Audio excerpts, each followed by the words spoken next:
Good day, my name is Sharon Berg. I'm a Canadian poet, fiction author, and an historian of First Nations education, thanks to an invitation by Pauline Shirt to write a book concerning the history of Wandering Spirit Survival School.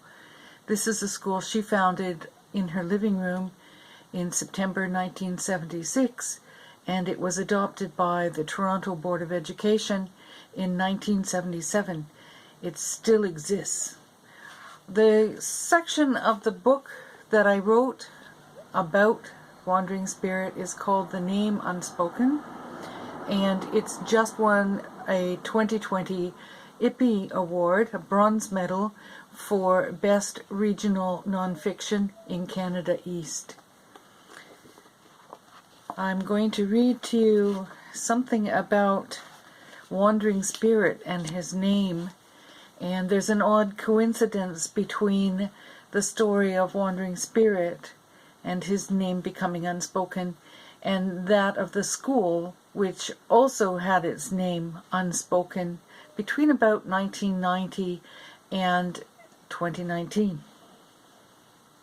Known as Wandering Spirit, his life story is evocative. Asked for the meaning of his name, Pauline explains, "Wandering spirits have a special connection to the spiritual world. On the physical plane, they rise above a situation through their visions. As a child in residential school, I read between the lines in history books. This Cree warrior chief was a guardian of his people. We were taught he was a traitor. In my family's stories, the old people said that Wandering Spirit gave his death song to his wife as a last gift to his people. It's such a beautiful song. It asks her to teach their children to keep their cultural ways."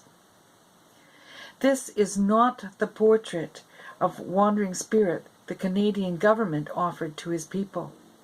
In Forked Tongues, David Murray suggests that early historical records of native speeches tend to textualize the Indian out of existence through omissions and problems with the translations. Indeed, the records reveal little broken English, suggesting First Nations spoke more eloquently in foreign tongue than the settler farmers did in their home language. The same effect takes place when officers of the government tell First Nations people their own histories. The rough edges, the questions, the mistakes made by the party holding power are not revealed. Indeed, truth is malleable. That is not the only problem with what's been said about Wandering Spirit. Family tales strike a sharp contrast with official reports of his execution for murder and treason against Canada. In the official story, he was the war chief who led Big Bear's soldiers on a murderous revolt at Frog Lake on April 2nd, 1985. Wandering Spirit is said to have shot a man named Quinn as part of the Riel Rebellion. Yet Pauline, backed by historians Hugh Dempsey and Sarah Carter, insists Big Bear and Wandering Spirit declined Riel's invitations several times. In addition, there is the question of whether that first shot was fatal or whether Quinn was actually shot by another warrior. What is not in doubt is that the entire incident at Frog Lake was a tragic and thoroughly avoidable uprising. Thomas Quinn was an Indian agent who taunted and stole from his charges. He'd been instructed by the government to be more generous toward them, and warned by the RCMP that he might spur trouble with his shenanigans. One story tells that Big Bear's band was starving when some young braves broke into the stores to obtain supplies. Confronted by Quinn, they shot him, while Wandering Spirit arrived later. He was the war chief, so he naturally assumed responsibility for the actions of his braves.